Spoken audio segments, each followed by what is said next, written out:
Antecedentes políticos son por todos conocidos, pero vale la pena recordarlo. Fue senador en la provincia de Mendoza entre el 93 y el 99, fue intendente del departamento de San Rafael desde 1999 hasta el 2003, asumió como senador por la provincia de Mendoza en diciembre del 2003 y ejerció el cargo hasta el año 2015 porque fue reelecto en el 2009. Desde diciembre del 2006 fue miembro del Consejo de la Magistratura de la Nación y ejerciendo el cargo de vicepresidente de 2009 hasta el 2010. En las PASO del 2015 fue precandidato a presidente de la Nación.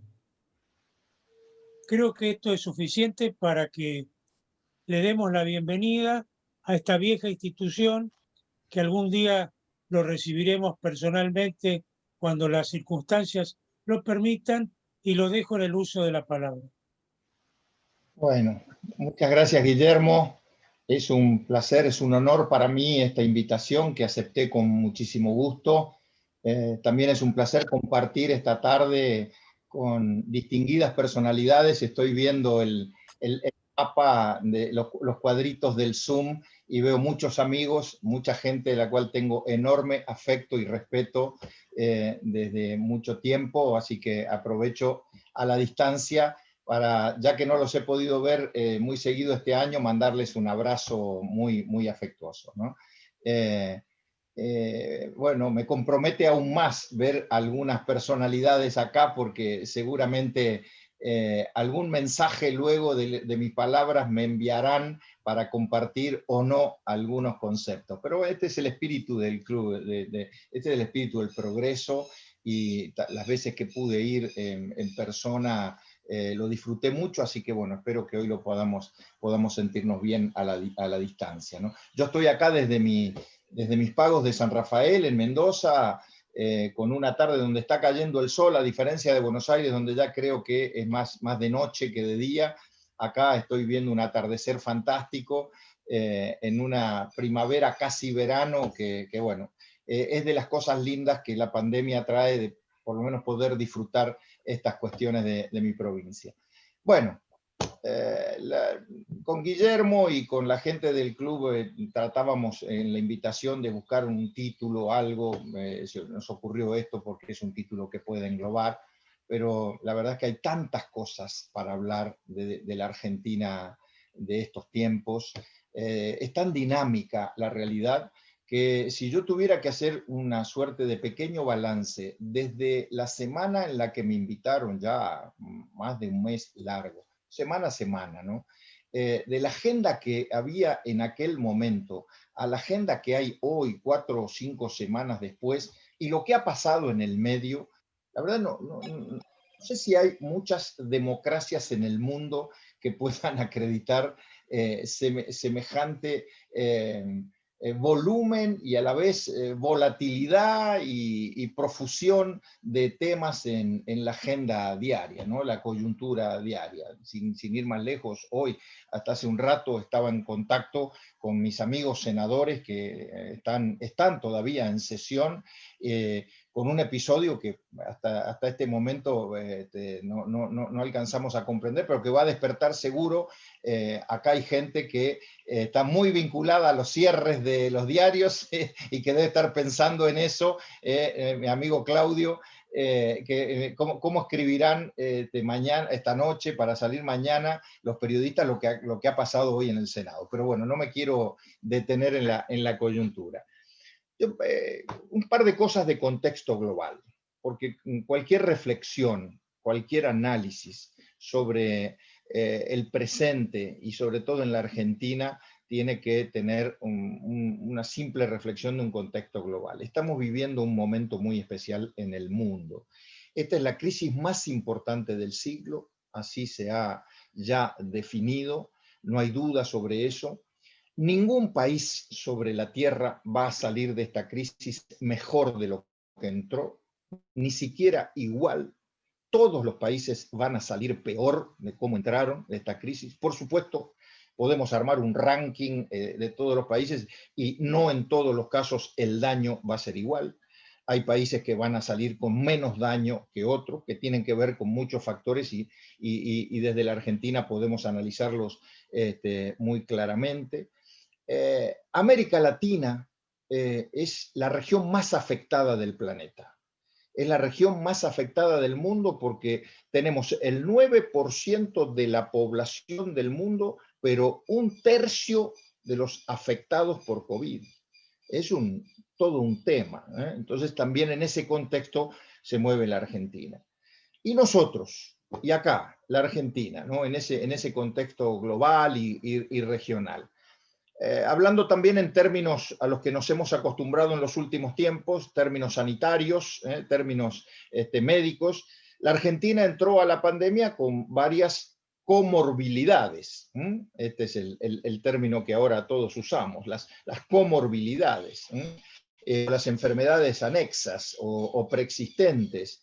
La Argentina entró con un proceso de retroceso económico de larga data.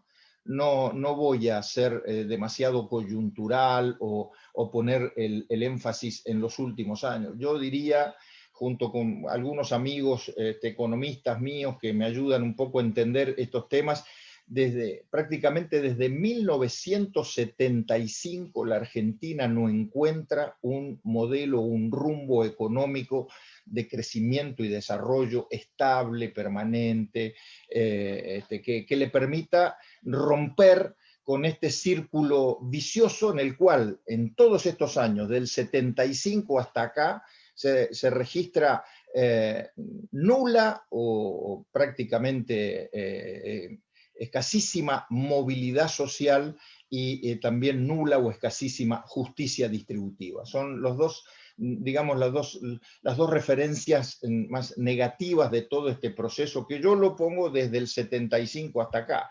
Y con algunas reflexiones que tiene que hacer la política, porque en los primeros años, 75 en adelante hasta el 83, probablemente desde el análisis político la culpa sería la falta de democracia. Ahora, desde el 83 hasta acá, son las faltas de la democracia, que es otra manera de ver el tema. Las faltas o los defectos o las fallas de nuestra democracia, la democracia que hemos sabido conseguir. Porque en realidad creo que el balance es que hemos sabido construir una democracia formal, una democracia que en sus formas está funcionando, que no tiene más allá de algunos bolsones antidemocráticos feudales que hay por ahí donde ni siquiera reglas democráticas hay, pero en general la democracia en la Argentina logró pasar el test de la formalidad. Pero una democracia, por otro lado, con graves defectos, una democracia pendular, que todavía no encuentra el equilibrio entre el mercadocentrismo, en el que hemos caído en algún momento, y el estadocentrismo, en el que hemos ido sin ninguna estación intermedia, del mercadocentrismo al estadocentrismo en un solo viaje, esa democracia pendular que nos sigue haciendo daño. Una democracia con una gran carga de populismo, que es un problema que es fruto del análisis hoy de los politólogos, el componente de populismo, que no es, no es privativo de la Argentina. El populismo es hoy una deformación que azota el mundo de distintas maneras, pero los otros días escuchaba una definición fantástica que dio Felipe González, creo que en una visita que había hecho acá en un foro, sobre el populismo, que me pareció muy relevante, ¿no? Que Felipe decía algo así como que el populismo es la propuesta de soluciones simples a problemas muy complejos, señalando siempre culpables. Me pareció una definición exquisita sobre populismo que quería transmitírselas a ustedes. Y en épocas de emergencia, sobre todo, los populismos tienen un problema, sobre todo en este tipo de emergencias, porque para resolver los problemas de emergencia, los populismos, por ejemplo, tienen un profundo desdén al consejo de las ciencias, les gusta concentrar poder, y las épocas de emergencia son proclives a la concentración de poder, y desconfían de las buenas prácticas de la comunidad global. Acuérdense las primeras conferencias de prensa en donde nos comparábamos con Suecia, con Chile, nos comparábamos para bien, luego la realidad indicó que hoy no podríamos hacer con cierto grado de vergüenza esas mismas comparaciones, ¿no? Y finalmente, el peor de los resultados en democracia, que tiene que ver con el presente y con el futuro de la Argentina, es una democracia, la nuestra, desacostumbrada a los acuerdos.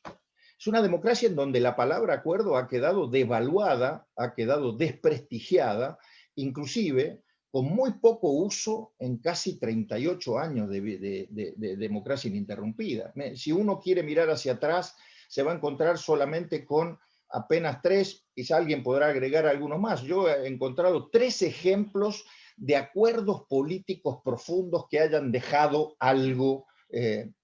Podemos opinar sobre el residual, podemos opinar sobre el fruto de esos acuerdos. En el caso de los radicales lo decimos esto con mucha nostalgia y orgullo, porque en los 3 acuerdos que yo registro en la historia intervino por mi partido la misma persona, que fue Raúl Alfonsín. Fue en el 86-87 con Cafiero, fruto de aquel acuerdo, todavía tenemos la ley de coparticipación federal, la 23.548, que es un verdadero galimatías. Bueno, es la ley de aquella época que rige hasta hoy. O sea, no hubo, ni siquiera la reforma del 94 pudo voltear aquella vieja ley de coparticipación. La ley que, fruto de aquel acuerdo fue la transformación de la ley de seguridad y defensa, etcétera, etcétera. Luego el Pacto de Olivos en el 94, que también acá es absolutamente opinable, pero que dejó la reforma del 94, una reforma que más allá de su mal uso o su uso indebido, es una reforma muy progresista en la teoría, es una reforma que incorporó derechos, incorporó los derechos de la tercera generación, etcétera, etcétera. Y por último, el acuerdo de Alfonsín Duhalde del 2002, que también dejó como fruto de eso, bueno, la salida de la crisis, la salida de la emergencia, ¿no?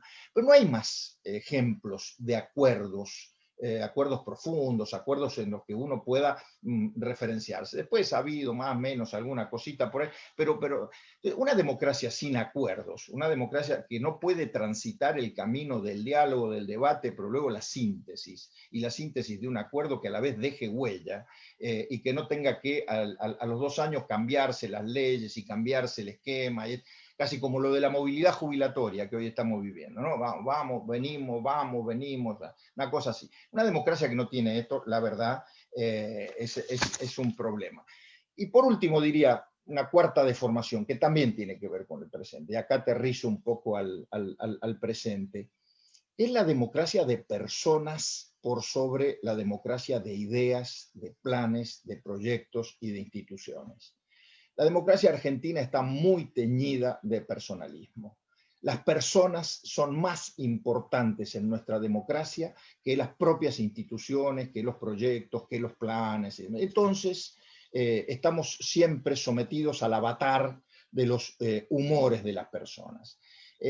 No es casualidad que en esta pandemia, vuelvo un poco al contexto internacional, los países que mejor la han soportado y que mejor están saliendo son los países en los cuales es al revés. Las instituciones son más importantes que las personas. Las instituciones funcionan mejor que las personas. Y si ustedes quieren un condimento electoral, esto ha funcionado así en la última elección en Estados Unidos. En Estados Unidos, la democracia de personas había instaurado una fuerte, fortísima personalidad como la de Trump, que inclusive había opacado la de su propio partido. Nadie hablaba del Partido Republicano, era Trump. Y Trump estaba por encima del Partido Republicano, pero el sistema norteamericano y la aparición otra vez en escena de un partido demócrata ayornado, con un candidato quizás no ayornado, pero con un candidato que representaba ese esquema, ahí había una institución política, un sistema político como institución, y se impuso no la democracia de personas, sino la democracia de instituciones, ¿no? Lo mismo ocurre en otros lugares del mundo, pero nosotros está claro que Esto no lo tenemos y lo sufrimos en carne propia en todos los aspectos. Por ejemplo, en el tema económico. No es lo mismo los países que tienen fortaleza institucional que los países que no la tienen. No es lo mismo como Uruguay, acá nomás cerquita, pasó, está pasando y está saliendo de la pandemia que nosotros. Y ahí hay un problema no económico, hay un problema institucional. No es lo mismo en América Latina, Costa Rica y Nicaragua. Y Costa Rica y Nicaragua se definen por sus instituciones, por la solidez y el volumen de sus democracias, ¿no? Entonces digo, bueno, la Argentina hoy está viviendo un momento de una democracia fuertemente afectada por las personas. Y voy a los hechos. Si uno tuviera que hacer hoy, como lo pretendían hacer en sus discursos algunos amigos senadores esta tarde, pero bueno, como el presupuesto va a volver a diputados y la noticia fue esa, que el presupuesto no va a tener media sanción, al final no pudieron hacer sus discursos de evaluación. Ya estamos en condiciones de evaluar al gobierno en un año de gestión. Estamos a un año, prácticamente. Falta un mes para que se cumpla el primer año de gestión. Ahora, si a mí me preguntan entre tantas características de este primer año, ¿cuál ha sido una de esas características que ha calado muy profundo en el análisis del gobierno? Es que el gobierno ha estado atrapado también por los personalismos, ha estado atrapado por una disputa de personas. Y vamos, ejemplos al canto. A ver, busquemos algún ejemplo. El tema justicia. En el tema justicia, el gobierno tuvo aquí una controversia entre personas. La reforma de la justicia, ese proyecto, digamos, grandilocuente que hoy duerme en la Cámara de Diputados, empezó siendo un proyecto del presidente, redactado en un comienzo por las espadas del presidente, por Vilma Ibarra, por Vélez, por Marcela Lozardo. Luego pasó por el Senado y se desvirtuó, y luego llegó a la Cámara de Diputados, ahí está en el cajón, y la Corte, en su último fallo de Brugli y Bertuzzi, terminó de darle el ultimátum. Ya ese proyecto de reforma no podrá ser el mismo. Ahora, era un proyecto personalizado en el presidente y terminó muy mal. Lo de Brugli y Bertuzzi y lo de otras aventuras que tienen que ver con cambios en la justicia son proyectos vinculados a la vicepresidenta y están terminando mal también. La personalización de las propuestas, los proyectos, los planes, las ideas en la Argentina terminan a la corta o a la larga mal. Este es un mensaje que la democracia nos da a la política y que la política todavía no lo comprende en la Argentina. Y vuelvo al punto, los proyectos, todos los proyectos de la vicepresidenta, que tienen que ver con una impronta personal y tienen que ver con intereses personales y con una visión personal y hasta una afectación personal de ciertas causas, no están bien, no han terminado bien, y no es cierto que el ejercicio del poder que se tiene desde la vicepresidencia tenga por conclusión un resultado positivo. En esto yo comparto mucho algunas charlas y luego él las vuelca en sus artículos con mi amigo y coterráneo Ignacio Zuleta, que siempre es muy crítico diciendo de que la presidenta ha fracasado, la vicepresidenta ha fracasado rotundamente en todos estos planes personales, porque en realidad, por eso, porque son planes personales, porque ni siquiera son de un gobierno y mucho menos tienen algún consenso en materia opositora, en materia del debate parlamentario. Yo lo que digo es que la Argentina necesita imperiosamente de poder bajar aquellos discursos de Alfonsín que yo recuerdo donde él pedía en los actos, era casi una oración previa, después la última oración era el preámbulo, pero la primera oración era bajen las banderas del partido para que detrás se vea la celeste. Bueno, más o menos el símbolo es ese. Argentina necesita urgentemente deponer algunas cuestiones, deponer los personalismos, refugiarse en sus instituciones políticas, porque hoy tiene, fíjense la paradoja, porque esto es una verdadera paradoja del destino, hoy tiene por primera vez un sistema político del que careció nuestra democracia en los últimos 20, 25 años, desde que convivíamos en el famoso bipartidismo de partidos, y que después pasamos por la crisis del 2001 y lo que vino después, que fue casi la consagración del partido único al estilo del PRI mexicano. Hoy estamos conviviendo con un sistema político donde hemos vuelto al bipartidismo, pero de coaliciones. Hoy no hay terceros jugadores en el escenario. Hoy, Juntos por el Frente de Todos en el gobierno y Juntos por el Cambio en la oposición prácticamente monopolizan el 100%. Alguno dirá, bueno, pues esto no es bueno, debería haber tercer... En la Argentina, yo prefiero toda la vida este modelo hasta que podamos consolidar un esquema democrático de equilibrio y de previsibilidad y de estabilidad. Prefiero toda la vida este esquema de hoy, con dos coaliciones fuertes, que puedan generar equilibrio en el presente y alternancia o capacidad de alternancia en el futuro. Estas dos palabras, equilibrio, que el equilibrio se mide en el día a día, en el de todos los días. El equilibrio es en el Congreso, el equilibrio es en la Auditoría General de la Nación, el equilibrio es en el Consejo de la Magistratura, el equilibrio es en la prensa, el equilibrio es en toda la vida democrática del presente, del día a día, y la capacidad de alternancia que se verifica obviamente cuando hay elecciones. Si alguien hoy le pregunta a cualquier argentino si hay posibilidades de alternancia tanto en la elección del 2021 como en el 2023, van a decir sí. Yo lo digo y con dolor, yo viví otras épocas. En las épocas anteriores del kirchnerismo, si uno preguntaba estas cosas en el 2007, 8, 9, 10, hasta el 2014, yo les diría si había... No, la sociedad iba a decir que no, porque evidentemente la oposición estaba fragmentada, la oposición no tenía la fortaleza y la homogeneidad y la unidad que puede tener hoy el esquema de Juntos por el Cambio. Por supuesto, ambos factores, ambos protagonistas, los protagonistas de la vida política en la Argentina tienen sus problemas, porque las dos son coaliciones. Quizá hay una que todavía no se dio cuenta que es una coalición, que es la oficialista, y por lo tanto no resuelve sus problemas por no darse cuenta que es una coalición, y siguen pretendiendo convivir con una coalición en la realidad, pero con la teoría del viejo movimiento nacional justicialista. Entonces, tienen problemas. Ahí tienen problemas, porque hay un problema en donde está la primera anomalía es dónde está la centralidad del poder. El peronismo nunca admitió que la centralidad del poder estuviera fuera cuando gobernaba del presidente. Bueno, este es un problema que tienen hoy.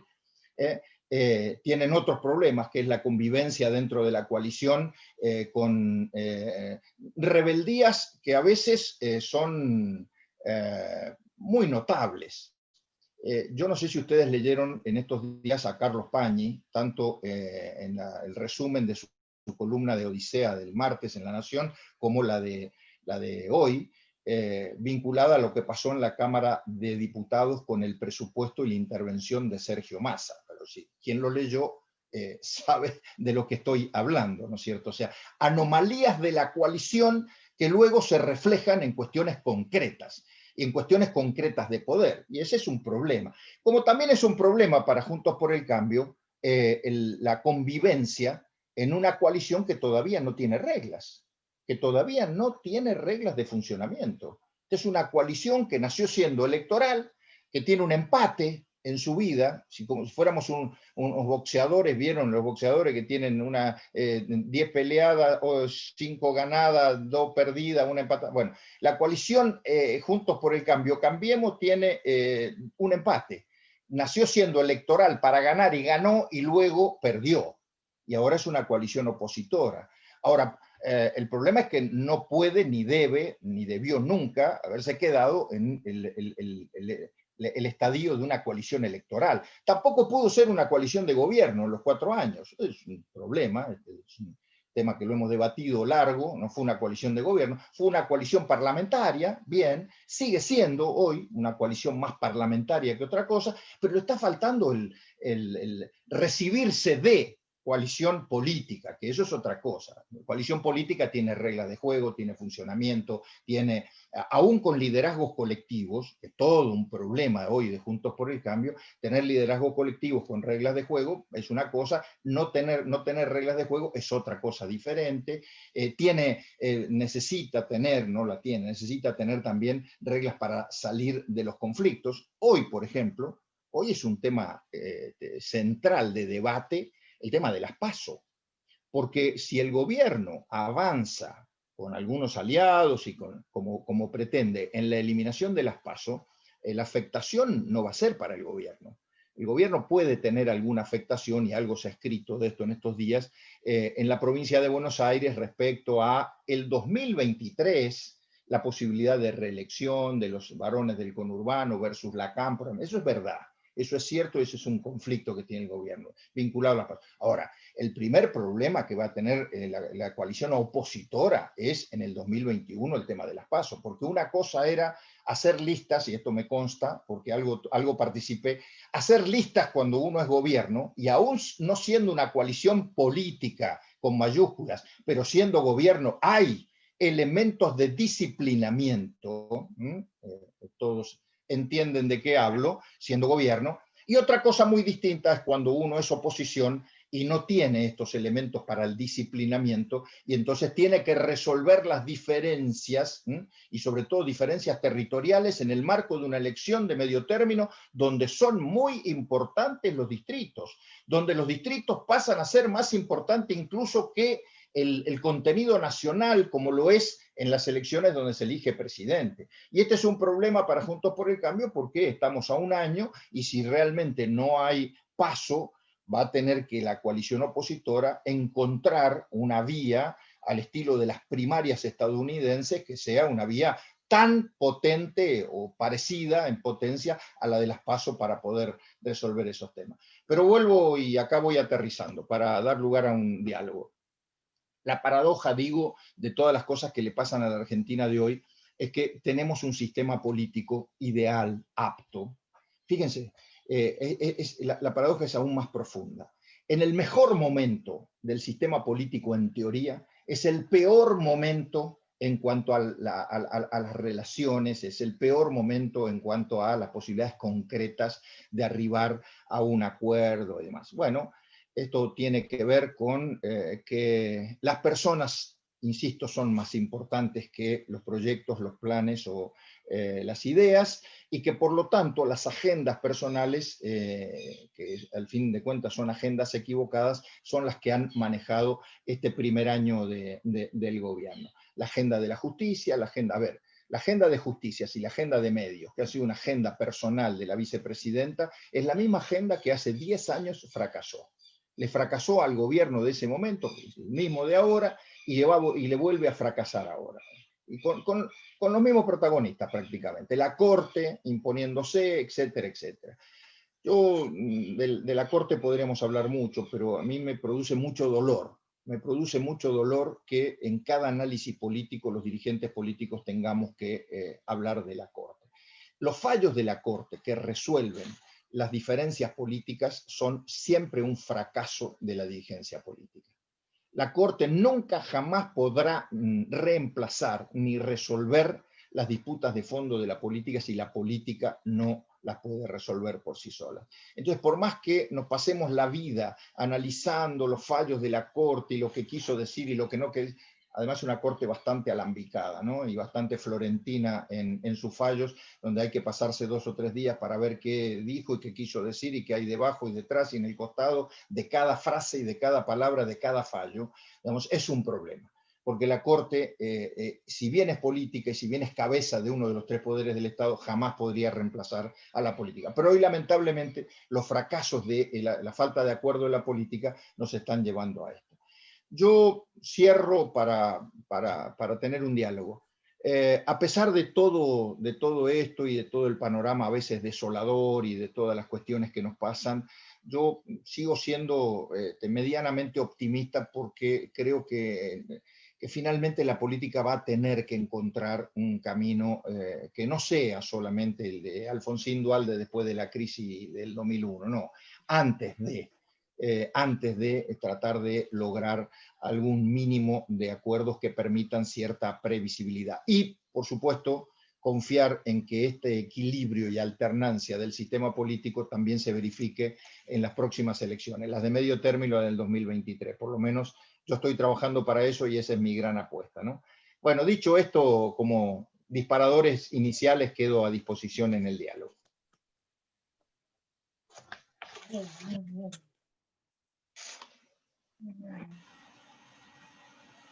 Bueno, muchas gracias, muy bien, ha sido muy enriquecedor. Seguramente hay preguntas, yo ya veo algunas personas que hicieron esa mención. Le pido a Florencia, por favor, que me diga quién está primero anotado. Guillermo Lascano Quintana, que ya le di el micrófono.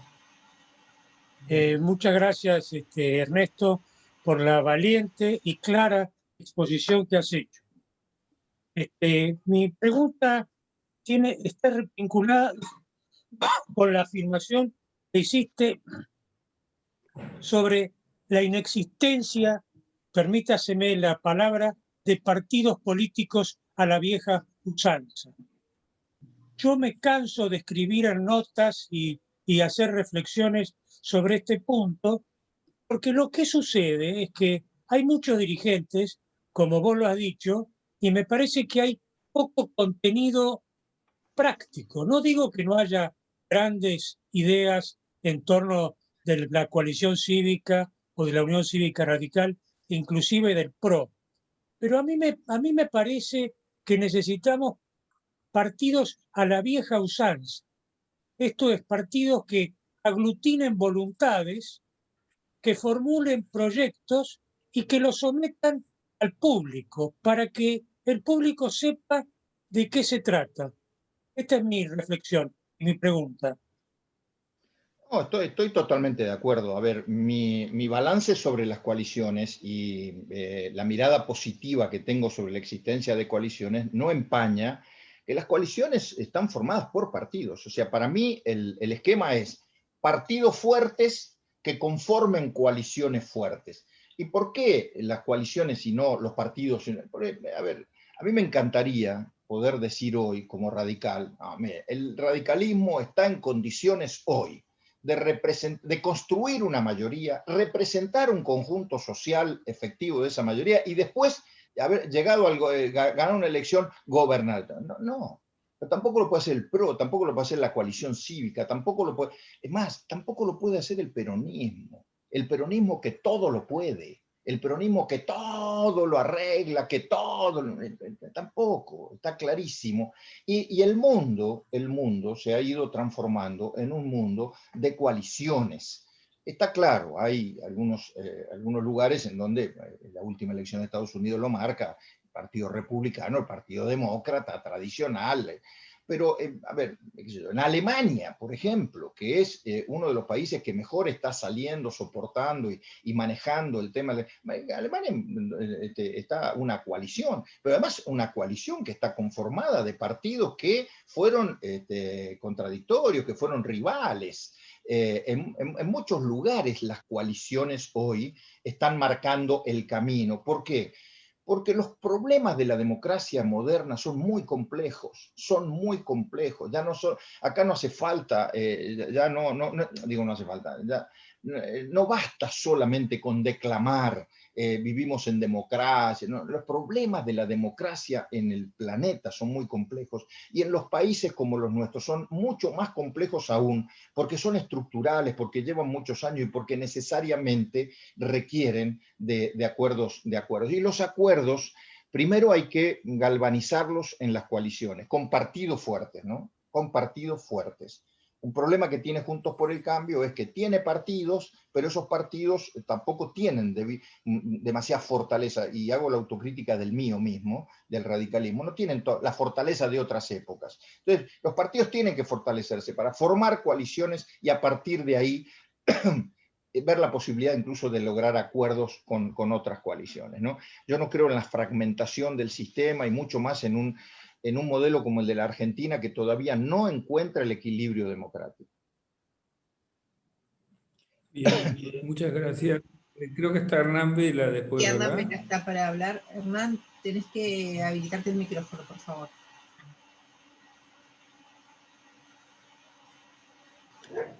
Ahí está, ¿me escuchás? Sí. Bueno, Ernesto, buenas noches. Muchísimas gracias por el tiempo que le ha dedicado a esta muy clara y articulada presentación.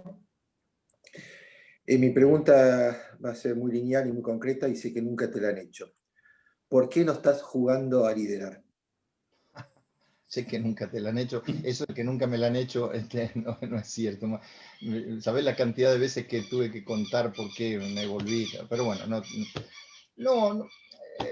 a ver, yo me fui de la función pública a fines del 2015 porque terminaba mi mandato de senador y terminaba mi mandato de presidente de partido. y tenía necesidad imperiosa, necesidad humana y personal de recuperar una vida mía que había dejado en el camino y que tiene que ver con mis afectos, con mi familia, con mi trabajo, con mi condición humana, digamos. Bueno, lo hice, me volví a mi casa, nunca dejé de ayudar y de colaborar, incluso al gobierno de Macri y a mi partido menos, con mi partido siempre en contacto, y hoy lo sigo estando. No sé qué va a pasar el día de mañana, pero hoy estoy ayudando mucho a mi partido, mucho más de lo que ustedes creen, todos los días. Es más, hoy me pasé todo el día desde mi casa conectado al bloque de senadores, que casi como mi segunda casa, armando y viendo con los senadores de Juntos por el Cambio todo el desarrollo de la sesión. Una suerte de, si ustedes quieren, asesor a la distancia. Me siento muy a gusto porque soy útil y mientras uno sea útil, los cargos y las demás cosas, bueno, vendrán por añadidura. Muchas gracias. Liste pidió la palabra antes de Bonassi, ¿eh? Porque me pidió por la manito. ¿Viste? Se tiene que activar el micrófono, que ahí está. Ya lo activo. ¿Está? ¿Ya estoy? Sí. Sí. Bueno, gracias. Bueno, Ernesto, primero un gran gusto escucharte, como siempre, y mandarte un afectuoso saludo, con el afecto y la admiración que siempre he tenido. Tú has hecho un análisis muy contundente, muy serio, muy profundo de la situación política del país.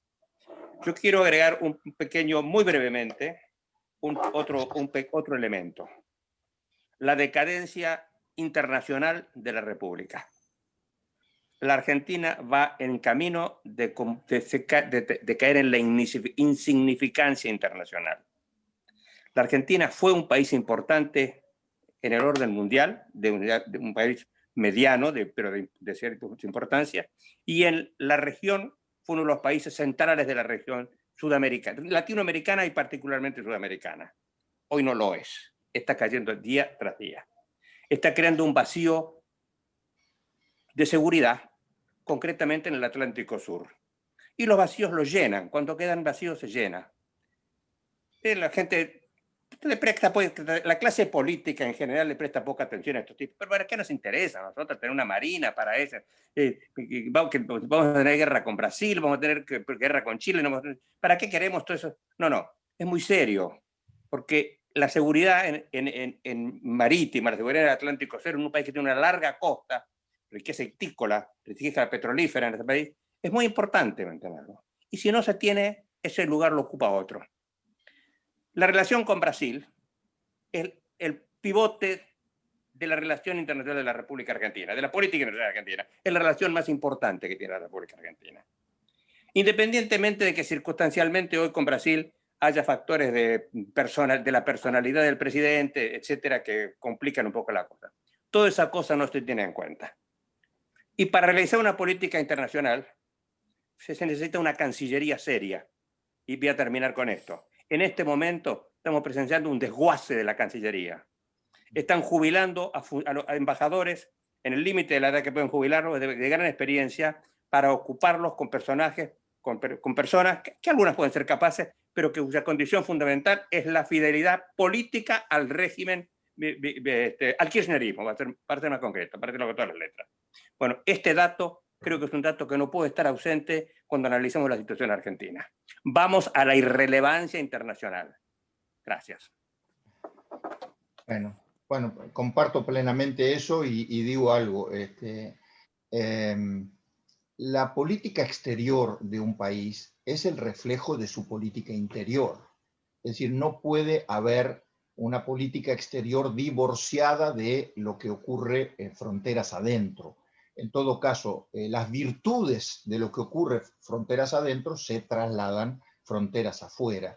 Yo siempre he manejado este concepto de interrelación, ¿no? Y este es el problema nuestro. El problema nuestro es, si no hay identidad hacia adentro, no hay plan, no hay objetivos, y cualquier viento nos lleva para cualquier lado, obviamente eso se traslada en la política exterior. El ejemplo, miren, yo no soy muy amigo de caer ni en autocríticas desgastantes respecto a los 4 años de Macri, ni tampoco en elogios. Trato de ser muy equilibrado. Pero digo lo siguiente. Nosotros pudimos reconstruir una política internacional seria, coherente con nuestro pensamiento, con nuestra visión estratégica y coherente con los vientos del mundo, gracias a que también hicimos una política interior correlativa. ¿A qué me quiero referir?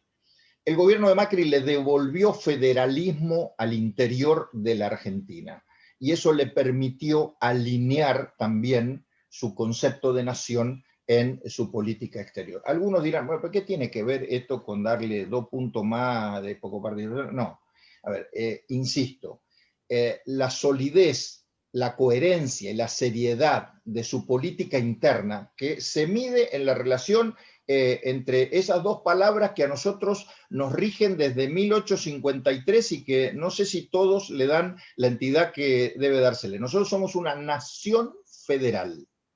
La nación es la que nos involucra y es la que nos representa hacia afuera, pero somos federales. Quiere decir que esa nación tiene hacia adentro de nuestro territorio un concepto de integración también. La misma integración que debemos tener hacia afuera tenemos hacia adentro. Y el gobierno de Macri fue coherente en su política internacional, que hoy se ha perdido, se está perdiendo lastimosamente, porque supo ser coherente hacia adentro. Después, si ustedes quieren, podemos estar hasta las 4 de la mañana hablando de los errores de gestión del gobierno de Macri, pero en eso quiero hacer esa defensa. Y lo que hoy se advierte, está claro, no solamente la falta de plan, no es solamente hasta la chabacanería en el relacionamiento internacional, que tiene mucho que ver con también la personalidad del canciller, convengamos, tiene mucho que ver con el gobierno, pero también con la personalidad del canciller, y evidentemente también con un sesgo ideológico que otra vez vuelve a poner en el centro del debate internacional el tema de los amiguismos y de los ideologismos. Es un problema, o sea, es un problema también de los populismos. Los populismos creen que el relacionamiento internacional tiene que ver con los amiguismos y con las ideologías. Bueno, así no fue en los 12 años del 2003 al 2015, así no fue, de mal. Y ahora otra vez el problema. Yo podría ir un poco más allá, ¿no? Podría ir a quizás pensar, alguna vez alguien escribió de estas cosas, de que en la cabeza de la vicepresidenta, en este modelo internacional, tiene que ver también su situación personal. En la cabeza de la presidenta, por ejemplo, sobre 3 modelos de amigos que existían en América Latina, el de Venezuela, el de Ecuador y el de Bolivia, la vicepresidenta dice, bueno, nosotros tenemos que seguir el modelo de Venezuela porque es el único modelo que ha permitido que ese modelo trascienda, que no pierda y que además no lo persigan judicialmente. En Ecuador no ocurrió lo mismo y en Bolivia tampoco ocurría hasta hace poco con Evo Morales. Hasta tal punto llega la denigración de la visión estratégica, ¿no? Pero bueno, comparto, Arnaldo, todo lo que has dicho. Pidió la palabra Bonassi. Ahí te tenés que activar el micrófono, Eduardo, por favor.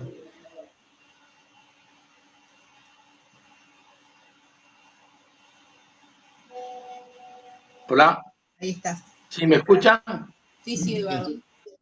Bueno, doctor Sanz, felicitaciones por la exposición que fue sintética, pero muy enriquecedora y muy clara al respecto de estos temas tan difíciles que estamos viviendo. Y hubo un punto cuando comenzó que habló de la pandemia en América Latina, el desparramo, el desastre que va a causar. Y al respecto, bueno, tengo mis dudas, porque desde el punto de vista de la salud no hay ninguna duda, pero desde el punto de vista de lo que va a dejar comparado con otras pandemias, yo hice una conferencia hace poco y comparé lo que fue la pandemia de 1918 con la actual, que en aquel entonces hubo una mortandad de 5,28% y esta pandemia se estima que va a ser del 0,01%. Pero en fin, es un tema más que de salud político, que a mí me está caminando por la cabeza, que no sé realmente qué es lo que puede haber en un futuro con respecto a esto. Pero viniendo a la Argentina, con relación a las democracias, con grandes cargas de populismo, que es el caso nuestro, en general tienen un desdén por el Consejo de las Ciencias. Y Argentina comenzó el tema de la pandemia con un consejo de científicos. O sea, le puso mucho énfasis a la ciencia y dejó de lado otros aspectos sociales y económicos que son muy importantes. Y para terminar, realmente la personalización que hay en los populismos es muy grande y especialmente, bueno, en nuestro país, y generalmente terminan mal, es su opinión. Cuando dijo terminan, bueno, me puse contento. Y cuando dijo terminan mal, dije, bueno, le tengo que hacer la pregunta. Gracias. No escuché la última parte, no la escuché. Bueno, le decía que con respecto al tema de los populismos y la personalización que tienen los Sí, populismos, generalmente, bueno, terminan mal por esa falta de institucionalidad que hay, ¿no es cierto? Y con respecto a Argentina, bueno, es un populismo y bueno, cuando dijo terminan me puse contento y cuando dijo terminan mal, digo, bueno, ¿cómo terminarán? A ver si el doctor Sanz sabe cómo termina o cómo intuye que va a terminar esto. Gracias. a ver, el 2015 terminó mal. La experiencia del 2003 al 2015 terminó mal y se resolvió dentro del marco democrático. Pero ¿por qué terminó mal? Digo, no solo porque perdió una elección, sino porque cuando uno hace el balance, habiendo tenido tantas posibilidades el gobierno del kirchnerismo, tantas, pero tantas enormes posibilidades, cuantitativamente hablando, cómo arrancó Kirchner, con las ventajas que arrancó, que no las tuvo ningún gobierno, ¿cómo pudo haberse desaprovechado y haber terminado tan mal con los índices de pobreza que terminó, con el déficit fiscal que terminó, aislado del mundo, con la deuda, con las provincias, de 24 provincias, 19 con déficit, solamente 4 o 5 con superávit? Bien, ahí tenemos un ejemplo de que termina mal. Como han terminado mal los populismos en todo el mundo. No conozco un modelo de populismo que haya podido generar estabilidad en el desarrollo, en el crecimiento y a la vez estabilidad institucional. No conozco casos. Populismos terminan mal porque ese es su destino. Ahora, hoy traído al presente, o sea, a valor presente, como dicen los economistas, descontado a valor presente, no lo sé. Nadie sabe qué puede pasar en la Argentina, porque tampoco nadie sabe cómo se va a resolver la anomalía de la centralidad del poder, esto que dije recién. Esta es la primera vez que el peronismo, es la primera vez en la historia, escuchen esto, es la primera vez en la historia que el peronismo está gobernando con varias anomalías, entre comillas. La primera anomalía es esta de la división del liderazgo, o por lo menos que la centralidad del liderazgo no está en la presidencia. La segunda anomalía, entre comillas, es que el peronismo por primera vez tiene una oposición homogénea enfrente. Las veces que antes había asumido el poder después de un gobierno no peronista eran con crisis, con una autopista absolutamente liberada, fruto de la crisis. Y si alguien les puede contar y escribir hasta un libro, yo, cuando nosotros llegamos en el 2003 al Congreso, pedíamos la palabra y nos decían, no, el helicóptero de la Rúa, hasta se mofaban de nosotros. Lo mismo pasaba después del 89, de alguna manera, ¿no? Bueno, pero esta vez no.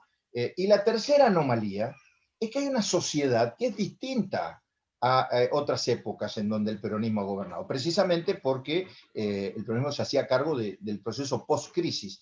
Hoy la sociedad está muy atenta y no se puede medir, ojo, no se puede medir la sociedad cuantitativamente de si fueron más o menos el último banderazo que el banderazo anterior. No. Esto no es una cuestión cuantitativa, es una cuestión cualitativa. Yo pongo ejemplos. Cuando en la anterior gestión del kirchnerismo nosotros pretendíamos hablar de Venezuela, no solamente tenemos que hablar de Venezuela, tenemos que explicar lo que pasaba en Venezuela. Y hasta teníamos que explicar quién era Chávez y teníamos que explicar un montón de cosas. Hoy, cuando alguien quiere hablar de Venezuela, no hace falta explicar más nada. La sociedad sabe cuando uno habla de Venezuela o sabe cuando uno está hablando de otros lugares en el mundo. La sociedad está muy alerta, está muy atenta, está muy movilizada. La sociedad incluso se desprende muchas veces de la dirigencia política, porque a veces la dirigencia política no sabe administrar esto, a veces no. La mayoría de las veces la dirigencia política no sabe administrar este proceso de tanta madurez de la sociedad argentina. Algunos no la saben administrar pretendiendo erigirse en los responsables de las movilizaciones, y otros quedándose en su casa y diciendo, no, yo no me meto porque, digamos, los dos extremos son malos.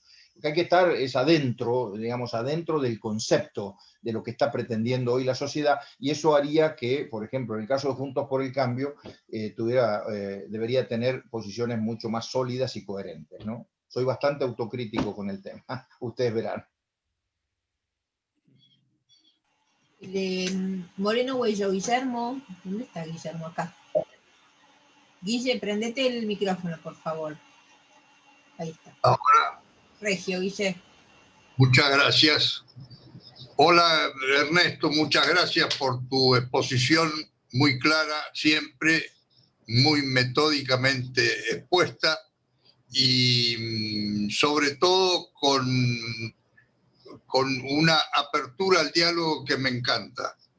Definiste que estamos viviendo con una democracia de personas y no de ideas o de proyectos, con lo cual comparto íntegramente, idea por la cual comparto íntegramente. Por eso mismo te preguntaría, ¿con quién harías un pacto de convivencia política y de mejoramiento político del futuro en base a planes determinados?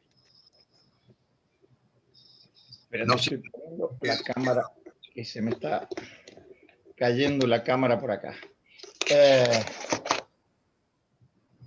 A ver. Se me fue el video. Acá estamos, de vuelta. Querido Guillermo, primero un gran abrazo. Es un placer verte a la distancia, pero te mando un abrazo enorme. A ver, este es un tema, es un tema para politólogos, digamos, ¿no? ¿Por qué? Porque tiene que ver con el peronismo, tiene que ver con el movimiento, tiene que ver con ese partido, ese movimiento, tiene que ver con eso que es el peronismo, y el cual, bueno, todos los que estamos acá seguramente estaríamos tentados de escribir un libro con nuestras experiencias de años y años respecto al peronismo en la Argentina, pero tiene que ver con la pregunta de Guillermo. O sea, cuando Guillermo dice, ¿con quién harías? Bueno, lo primero, me encantaría tener en la vereda de enfrente por lo menos una señal de alguna parte del peronismo de que está dispuesta a avanzar en esto, con un profundo baño de realismo de la Argentina. Fíjense, también una paradoja.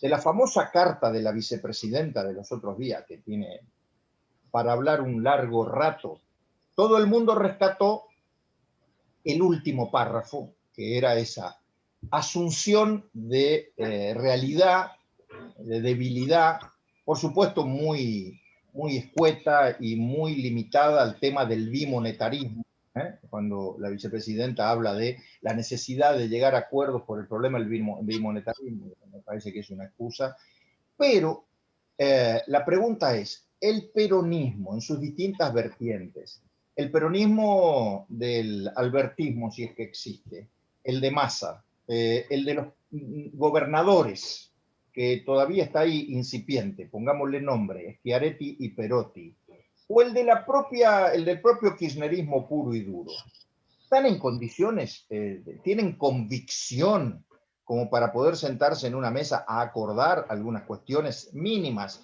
No estoy hablando del pacto La Moncloa, dejé de lado hace rato la intención de los grandes acuerdos, porque me parece que mientras más nos concentramos en las formas, y en las pompas, y en los nombres, y en las comparaciones, más lejos estamos de los acuerdos. Hoy soy mucho menos ambicioso que antes, pero mucho más pragmático y realista. Casi les diría que un acuerdo en la Argentina tiene que ser de 3 o 4 puntos y no más de eso. Y si lográramos eso de 3 o 4 puntos, estaríamos realmente en otro país. Ahora, ¿con qué peronismo? ¿Con qué peronismo? Yo, por supuesto, en teoría, creería, a ver, confieso algo. En un comienzo del gobierno, pensé que con la gente que estaba más cercana al presidente y que llevaba el gabinete, con los Belis, con Vilma Ibarra, Marcelo Sardo, con Culfas, con alguna otra gente vinculada más al presidente, se podía arribar a algunos acuerdos. Después el tiempo me dio otra noticia de que quien mandaba estaba en otro lado. Y ahora estoy viendo que hay muchos gobernadores del peronismo que están empezando a sentir en sus provincias y en su electorado, que es lo que más duele, el bolsillo y el electorado, están empezando a sentir los rigores de la falta de plan, los rigores de la falta de liderazgo, los rigores de la falta de una visión estratégica de país. Gobernadores de provincias en donde no es lo mismo hablar de toma de tierras desde Grabois o hablar de toma de tierras desde la Constitución. Gobernadores de provincias donde no es lo mismo hablar de un capitalismo competitivo y con una ventana al exterior que hablar del esquema conurbanístico del pobrismo y la asistencia estatal.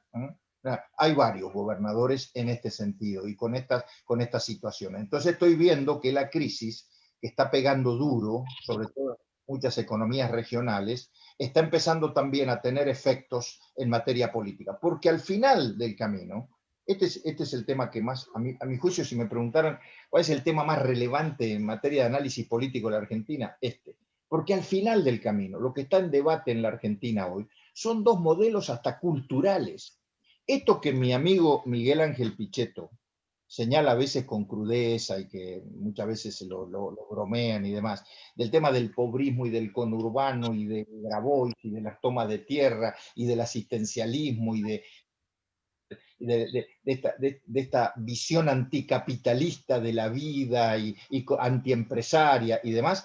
Este es un tema de controversia cultural, y si a mí me preguntan aún más allá de si existe grieta en la Argentina y dónde uno ve la grieta no está en las redes sociales. Y en lo que pueda decir uno de los nuestros, a ver, pongamos un ejemplo, Fernando Iglesias de un lado y Pablo Dugan, periodista, del otro lado, ¿no? Esa es la anécdota.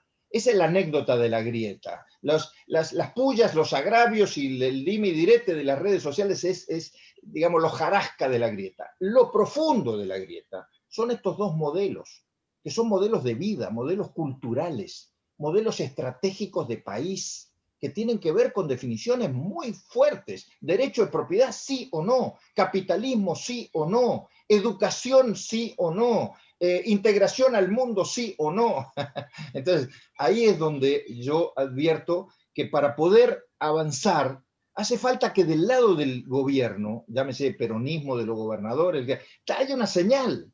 Porque si no es imposible, porque si no, es como la presidenta le dijo a Naidenov hace 20 días cuando lo llamó para a ver si acordaban reglas de juego en el Senado. Mire, ustedes están jugando al fútbol con 11 y nosotros al rugby con 15 y con una pelota ovalada. Así es, así es. La grieta finalmente termina esa. Uno jugando con una pelota redonda y entrando con 11 a la cancha, y los otros con una pelota ovalada y entrando con 15. Y así no se puede jugar, ¿no? Espero haber sido con la explicación. Muchas gracias, Ernesto. Con toda seguridad que fuiste. Muy bien. Y te devuelvo el abrazo virtual, aunque gracias. Ahora tiene la palabra Carasale. Doctor, primero quiero agradecerle todas sus palabras que han sido muy clarificantes. Mi duda es así, yo tengo dos dudas. Yo creo que para las elecciones del próximo año, las elecciones legislativas, la oposición va a lograr tener una participación coherente dentro del Parlamento. Pero mi duda, porque he escuchado a muchos líderes políticos, es para el 2023, donde veo muchos personalismos y donde la experiencia que tenemos, que el peronismo logra juntarse, sea de Boca, de River o de San Lorenzo, logran juntarse igual. Y en la oposición he notado que hay mucho personalismo en los futuros líderes. Me gustaría hacer una reflexión sobre lo que usted piensa sobre esto que yo pienso, doctor. Estimado Mario, no voy a compartir sus temores, al contrario, al contrario. Quiero darle tranquilidad a partir del optimismo. Mire, en una coalición como la de Juntos por el Cambio, que está en proceso de construcción de volumen y construcción de funcionamiento, en este camino hacia ser una coalición política, creo que es una nota positiva y que debemos valorar y además debemos alimentar, estimular y proteger de que hayan varios que quieren ser, de que hayan varios que quieren ser. A mí me parece una nota muy estimulante y que además se prueben y se muestren todos los días y se prueben, cuando digo se prueben, que prueben ante la sociedad, acrediten ante la sociedad de que están en condiciones de ser. Es más, yo tengo otro miedo. Tengo el miedo de que quizá por una cuestión mediática, quizá por una cuestión, voy a decir algo que por favor interprétenme bien porque no quisiera que nadie me interpretara mal. Por una cuestión de porteñismo excesivo, pues eso interprétenmelo bien, tengo mucho miedo de que al final del camino haya solo un candidato, que con mucho tiempo de antelación haya solo un candidato a presidente en Juntos por el Cambio. O sea, creo que se entiende lo que estoy diciendo. Tengo miedo. ¿Por qué? Porque a mí me parece que es muy sano que hayan varios y que esos varios representen muchas cosas y que al final del camino incluso pueda haber en Juntos por el Cambio, hablo del 2023, una gran interna, paso, primaria abierta, donde inclusive haya fórmulas entremezcladas. Cuando eso ocurra, si es que eso ocurre en el 2023, eso va a ser una materia, un test con aprobado y felicitaciones para Juntos por el Cambio como coalición política. Cuando, por ejemplo, haya fórmulas donde estén mezclados de pro, radicales, peronistas, coalición cívica, y ya 2 o 3 fórmulas. Yo no me voy a olvidar nunca que con otro contexto, con otra visión y con otra estrategia, en el 2015, las PASO de Juntos por el Cambio del 2015, que fueron previamente acordadas, yo sabía que no iba a ser presidente y Lilita sabía que no iba a ser presidenta, pero fuimos a ser candidatos porque era parte de una estrategia global, porque sabíamos que los votos que le podíamos proporcionar a Macri, tanto Lilita como yo, eran los votos necesarios para llegar en las PASO a 30 puntos, luego en la general de octubre a 35 y de ahí un salto a una segunda vuelta que teníamos que ganar sí o sí. Eso es una estrategia electoral.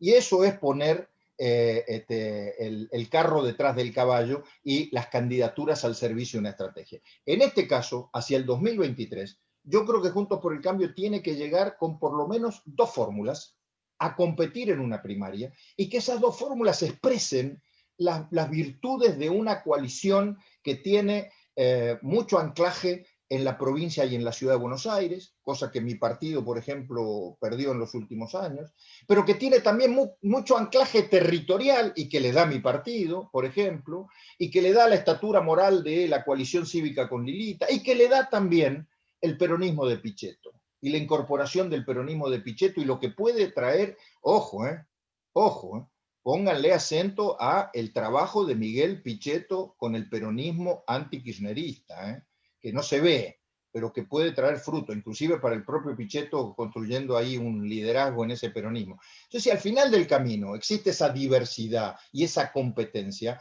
estimado Mario, no tenga miedo, al contrario, véalo como un signo muy positivo de la coalición.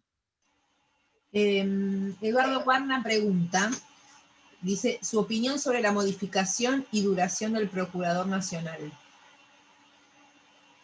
Bueno, yo creo en una ley en donde el mandato del procurador no sea vitalicio, sino que sea con tiempo determinado, 4, 5 años, con que su elección y su destitución tenga una mayoría especial de 2/3, que no se cambie eso, porque si se cambia el proceso de selección con una mayoría simple, también se cambia, esto es lo que no se sabe, no está en la del debate público, algunos lo han escrito, por supuesto, que si se cambian los 2/3 para entrar por mayoría simple, también se cambian los 2/3 para salir con mayoría simple. Y es tan o más preocupante que haya mayoría simple para la salida que para la entrada.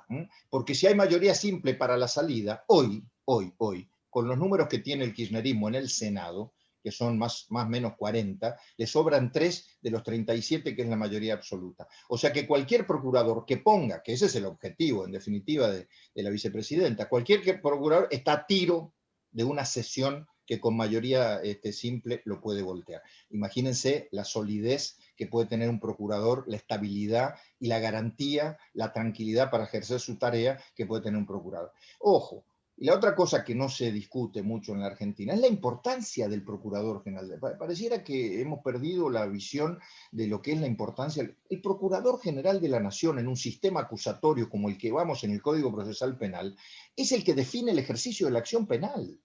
Define el ejercicio de la acción penal en la Argentina. Y no pensemos solamente en los casos de corrupción, que ya de por sí sería gravísimo, sino en general en todos.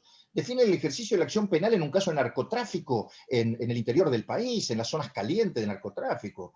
Entonces, es todo un problema ese, porque ya tenemos la Oficina Anticorrupción que se retiró de las querellas, los fiscales que también se pueden retirar del ejercicio de la acción penal. Es un problemón institucional. Entonces digo, ley con mandato recortado, con mayoría especial, con una redistribución de las atribuciones que hoy tiene la ley para el procurador son excesivas, ahí hay que descentralizar, y con normas claras vinculadas al ejercicio de la acción penal por parte de los fiscales. Con esas cosas, yo creo que no es que la figura o el nombre del procurador sea secundario, no, nunca es secundario, pero yo primero quiero lo de la ley, ¿no? Elba, te doy la palabra, tenés que abrir el micro. Ahí está, Elba, perfecto, ya está. ¿Dónde está, querida Elba? Elba, ahí tenías abierto el micrófono, ahora se cerró otra vez.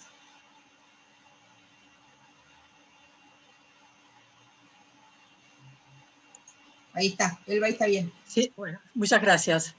Bueno, en primer lugar, Ernesto, un gran placer verte, escucharte como siempre tan coherente y tan sistemático y claro para expresarte, y sobre todo decirte la alegría que me produce el saber que estás tan activo políticamente. Te esperaba y estás llegando, o sea que me alegra muchísimo. Quiero empezar por decir que comparto todo lo que dijiste con respecto a las PASO y a las posibilidades de la diversidad de fórmulas. Me parece muy saludable que eso pudiera pasar. Pero quiero llevar a un tema, vos mencionaste la falta de crecimiento de nuestro país, que viene de larga data, citaste incluso el año 75, y me parece que hay efectivamente una serie de dificultades, y yo quiero hacer una puntualización sobre 2 o 3 que me parecen muy importantes. Creo que nuestra falta de productividad, el costo argentino, tiene mucho que ver con las leyes laborales, con las leyes impositivas y, por supuesto, con la inseguridad jurídica, que es otro capítulo y que tiene, por cierto, una incidencia enorme en la posibilidad de que vengan personas interesadas en invertir en la Argentina. Pero la pregunta es, ¿cómo verías vos un proceso de discusión, análisis y llegada a acuerdos de la modificación de esas 2 leyes, las impositivas y las laborales? Discutir este tema con todos los sectores involucrados de modo de llegar a consensos y poder efectivamente encararlas, que por el momento nunca se presentó la posibilidad en el Congreso. Primero, un cariño enorme y te mando un beso a la distancia, te veo muy bien también y Gracias. para mí es un poder verte. Vos sabés que en el caso puntual de la legislación laboral, yo creo que el secreto no está en trabajarla con los sectores involucrados, el secreto está en trabajarla no con los sectores involucrados. Los sectores lo que llamamos, entre comillas, los sectores involucrados, que es el sindicalismo argentino, es parte del problema y no de la solución. Ahí, en ese caso puntual, ahí es donde busco el acuerdo político. Si ahí hay un acuerdo político profundo que establezca las pautas de una nueva legislación laboral, que inclusive te digo, la legislación laboral, dejemos de hablar de flexibilización hacia atrás de todo lo que hoy está bajo convenio formal y tal. Empecemos a hablar, esto es como los impuestos a ganancias de los jueces. Los jueces, ¿cómo resolvieron los impuestos a las ganancias? Todos los que están en funciones no pagan, y los que han entrado después del acuerdo, de la reglamentación del impuesto a la ganancia, pagan impuestos a la ganancia. Uno podrá decir, es desigual, esto no es la igualdad, la igualdad es la base de la carga pública, como dice la Constitución. Bueno, pero es una manera de empezar a corregir esto. Bueno, con la legislación laboral yo diría lo siguiente: establezcamos un régimen laboral para todos aquellos que se incorporen a partir de ahora al mercado del trabajo, que sea diferente al régimen laboral vetusto, con convenciones colectivas del año 75 que no se modifican. La única convención colectiva que se ayornó en este país es la de los petroleros para vaca muerta del petróleo no convencional, y convengamos, 2 párrafos, no una cosa de loco. El gobierno anterior, el de Macri, lo vendió junto con Guillermo Pereira, el secretario de los petroleros, como si fuera una... Está bien, es un buen avance, pero tampoco una cosa de loco esas modificaciones. Y es el único convenio que se ha ayornado a las nuevas condiciones de trabajo. Tanto es así la falta de acuerdo político, que ahora se acaba de sancionar una ley de teletrabajo, que es un horror, y eso se sancionó hace 1 mes y medio. Una ley de teletrabajo que debiera ser, en teoría, para fomentar el teletrabajo, para generar condiciones de productividad del teletrabajo, termina siendo un mamarracho que no le sirve a nadie. Entonces, la falta de acuerdo político, y no con los sindicalistas, sino entre los partidos, entre las coaliciones, es lo que lleva a no tener una legislación laboral que sea pro empleo. Entonces, mientras sigamos sentando en una mesa a sindicalistas, que para colmo son los mismos sindicalistas hace 40 años, desde hace 40 años vienen representando esto, o sea, son los mismos sindicalistas que firmaron los convenios colectivos en el año 75. Esto no ocurre en ningún lugar del planeta, en ningún lugar del planeta. O sea, sentarse a discutir hoy con los mismos sindicalistas que firmaron los primeros convenios colectivos, una cosa de loco. Digo, hasta que nosotros no logremos sentar a la política a hablar en serio de esto. Porque yo me pregunto, a ver, el señor Perotti, o el señor Schiaretti, o los Rodríguez Sanz San Luis, o Bordet en Entre Ríos, provincias que tienen una vida económica vinculada a las pymes, no saben lo que está pasando en el mundo pymes. Bueno, sí, creo que lo saben. Ahora están atrapados en esa maraña del mito, del peronismo, de la legislación laboral protectiva. No hay peor legislación laboral protectiva que la que tenemos en este momento, porque no protege. Al contrario, expulsa trabajadores. Y esto hay que decirlo con todas las letras. La legislación laboral en la Argentina de hoy no protege a los trabajadores. Mal que les pese a los sindicalistas, mal que les pese al peronismo. Al contrario, expulsa trabajadores. ¿Por qué? Porque no genera empleo. Porque no genera empleo. Entonces, no se trata de flexibilización, neoliberalismo, esas son mitos, esas son todas cosas, enseguida son clichés que enseguida se ponen, ¿no?, en el debate. Trata de tener una legislación con sentido común, acorde, moderna, nada más.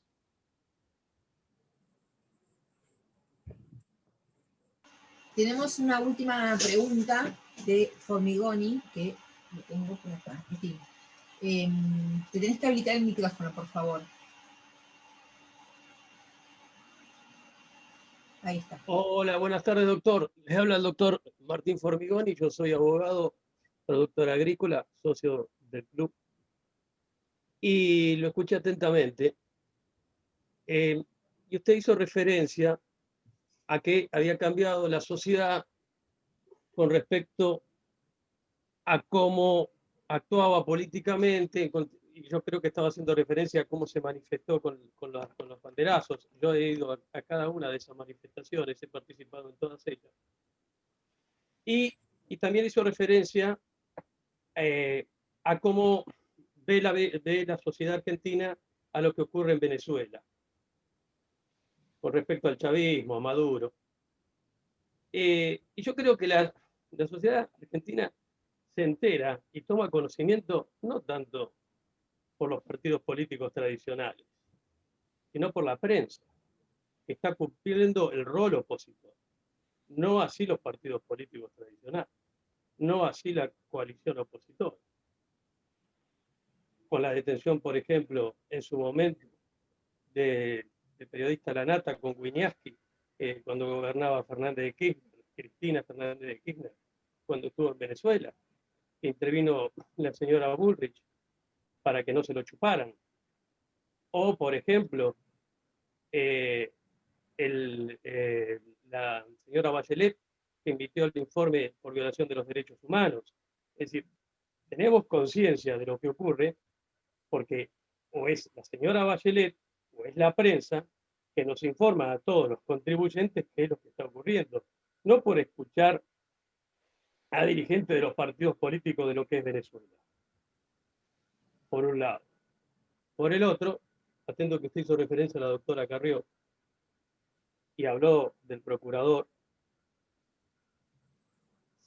el apoyar ahora el nombramiento de Rafecas, la verdad, una persona que desestimó la denuncia que hizo el fiscal Nisman, y sabemos cómo terminó, con el argumento que se puede modificar la ley del Ministerio Público en cuestión de cómo nombrar al procurador, porque lo que quieren es sacarlo a Casal, y quieren reformar y convertirlo para que sea por mayoría simple y nombrar a quien se les cante, con el mismo argumento, aún nombrándolo a Rafecas, se reforma la ley, obviamente va a ser por mayoría simple, así que lo pueden renovar cuando quieran, porque son capaces de hacer absolutamente cualquier cosa. Así que ese argumento cae por su propio peso.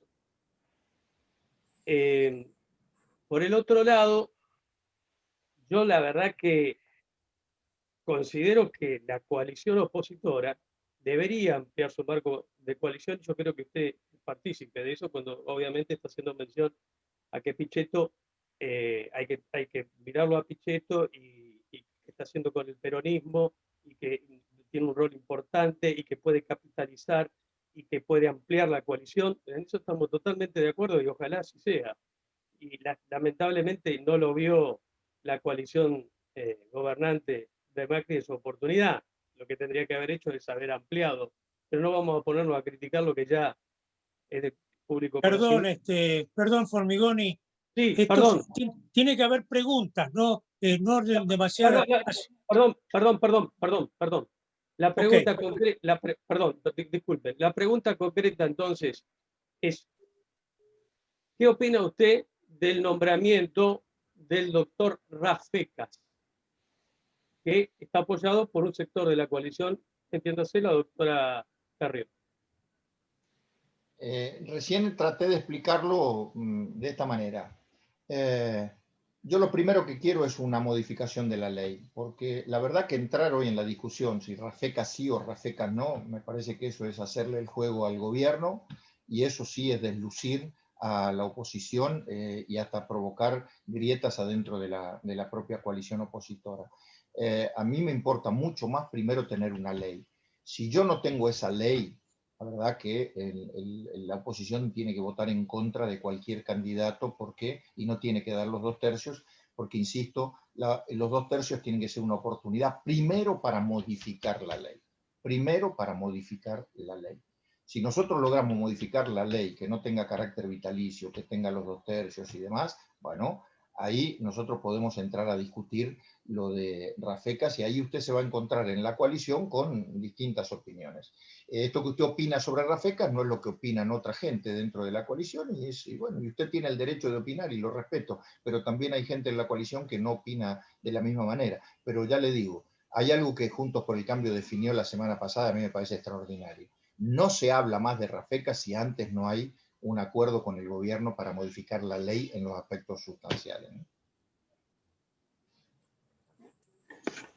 Robert, ya estamos. No hay más preguntas. Sí, muchas gracias. Voy cerrando. La verdad que han sido muchos los agradecimientos que ha tenido. No voy a abundar sobre ese punto. Carmen Lascano dejó un mensaje recordando haberse encontrado con usted en una época en San Rafael y haber dibujado un retrato de Alfonsín, ella en aquel momento. Es decir, quiso manifestar ese recuerdo. Yo diría que tengo un comentario yo general o una pregunta, y es la siguiente: ¿cómo romper este círculo vicioso de, digamos, distancia entre los dirigentes y la sociedad? Y me pregunto, lo hemos planteado más de una vez, y es la no existencia de un gabinete en las sombras que pudiera estar generando políticas. Esa es una pregunta que dejamos abierta a lo mejor. Le hemos pedido a los socios, esto sí lo uso para pasar un mensaje, que nos aporten ideas en los próximos días. Se mandó un correo en ese sentido, 4 o 5 ideas para generar como una encuesta de las prioridades que ve cada uno, desde lo más urgente a lo más estructural. Acá hemos escuchado muchas y queremos reunir todo eso para publicarlo como una tarea del club, que como vemos está cada día más enfocado en su tarea específica, que es juntar los extremos posibles para el bien común. Muchas gracias, doctor Sanz. Realmente ha sido maravilloso escucharlo, ha sido muy claro, muy completo, y todo el mundo coincide en aplaudirlo.